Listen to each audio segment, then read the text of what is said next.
महात्मा गांधींचा जिल्हा आहे. इथं खऱ्या अर्थानं स्वातंत्र्य संग्राम सुरू झाला. पंकज आता मंत्री झाला आहे, पण मूळ पंकज काँग्रेसमधनं लहानाचा मोठा झाला. मला आठवतंय त्याला जिल्हाध्यक्ष करताना मी या ठिकाणी युवा काँग्रेसचे जनरल सेक्रेटरी इन्चार्ज होते, त्यावेळेला तो इथं युथ काँग्रेसचा अध्यक्ष आम्हीच केलेला होता. असो उपस्थित झालेले सर्व देवळीकरातली मान्यवर बंधू भगिनी, आपलं सर्वांचं या ठिकाणी मनपूर्वक स्वागत करतो. आज माझा हा सतत 3रा दिवस आहे. त्याच्यामुळे रोज 2-3 दिवस माझं भाषण ऐकून ऐकून तुम्ही कंटाळवाने झाले असाल. त्याच्यामुळे मी जास्त बोलणार नाही, कारण आज तुम्ही सर्वजण आपल्या भगिनी नवनीतताईंना या ठिकाणी ऐकायला आल्या. परंतु यशोमती मैया येऊन गेल्या आणि माझ्यावरती करून गेल्या होत्या. तिने सांगितलं का पंकज आमचाच पोरगा आहे आणि त्याला मीच अध्यक्ष केलं होतं.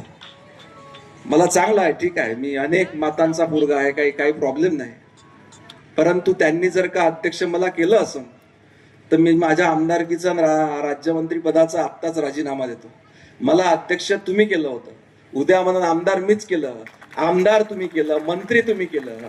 आणि काँग्रेसची नेमकी हेच परंपरा आहे का हे मी केलं, ते मी केलं, ते मी केलं. याच्यामुळेच काँग्रेस सपाचट झाली आणि नवनीत भाभी आमच्या जिल्ह्यातले 4च्या 4ही आमदार हे भारतीय जनता पार्टीचे निवडून देण्याचा काम या वर्धा जिल्ह्यातल्या जनतेनं केलं. आणि आज राजेश बकाने, पंकज भोयर सारखे बहुजन समाजातले पोरं या ठिकाणी आमदार करून दाखवले. नाही तर आपल्या जिल्ह्याचा इतिहास काय होता? आर्वी म्हणजे कोणचं कुटुंब? घराणे होतं, घराणेशाही. आर्वीत वेगळी घराणेशाही, वर्धेत वेगळी घराणेशाही, तुमच्या देवळीत वेगळी घराणेशाही. 25 वर्ष दहशतीच्या राजकारणाचे तुम्ही देवळीकरांनी त्या ठिकाणी बघितले. 25-30 वर्षाचा सततचा संघर्ष आमच्या राजेश बकानेचा बघितला. आणि 2024 साली तुम्ही राजेश बकानेला आमदार केलं.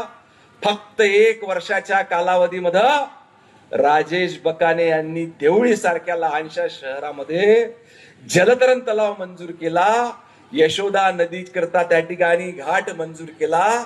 परंतु एवढंच नाही तर आमच्या देवाभाऊंच्या लाडक्या बहिणींकरिता कार्यक्रम घेण्याकरिता, बैठकी घेण्याकरिता एक मोठं महिला बचत गट भवन देखील त्या ठिकाणी मंजूर केलं.